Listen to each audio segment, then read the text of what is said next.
গত পরশু মেট্রো রেলের স্প্রিং পরে আমাদের নতুন মেট্রো রেলের স্প্রিং পরে একজন পথচারী ইন্তেকাল করেছেন। নাম আবুল কালাম আদম, 35 বছর মাত্র তার বয়স। কালকে টেলিভিশনে পত্রপত্রিকা আপনারা দেখেছেন, তাদের পরিবারের আহাজারি। এই লোকটার দোষটা কি ছিল? নতুন মেট্রো রেল নিচে রাস্তা হাঁটতেছিল, সেখানে স্যার এই বিয়ারিং পরে মৃত্যু হয়েছে। অবশ্যই standard of care is too high, public সেফটির প্রশ্ন আছে। শুধু বাংলাদেশে তো মেট্রো রেল নাই, সারা পৃথিবীতে আছে। হিয়ারেস অনেক অনেক জায়গায় 50 বছর 70 বছর 80 বছর আগের মেট্রো রেল আছে। এরকম ঘটনা শোনা যায় না। আমাদের এখানে হলো কেন?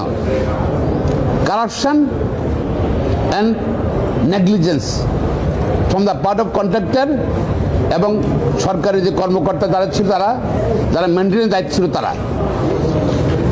আর এই জন্য আমাদের সুপ্রিম কোর্টের দুইজন বিজ্ঞ আইনজীবী দুটো রিট পিটিশন ফাইল করেছেন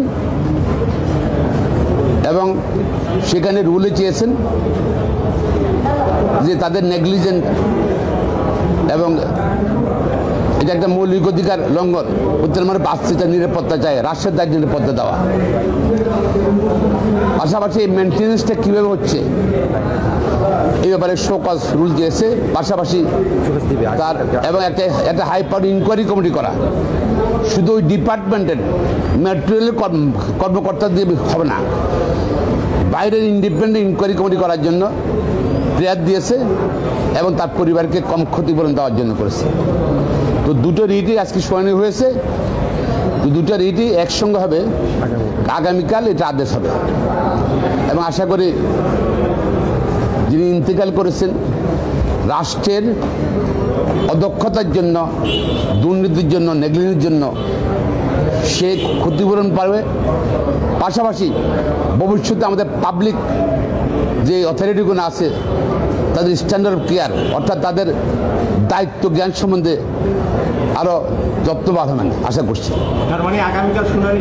আগামীকাল এটা শুনানি শেষ, আগামীকাল আদেশের জন্য আছে।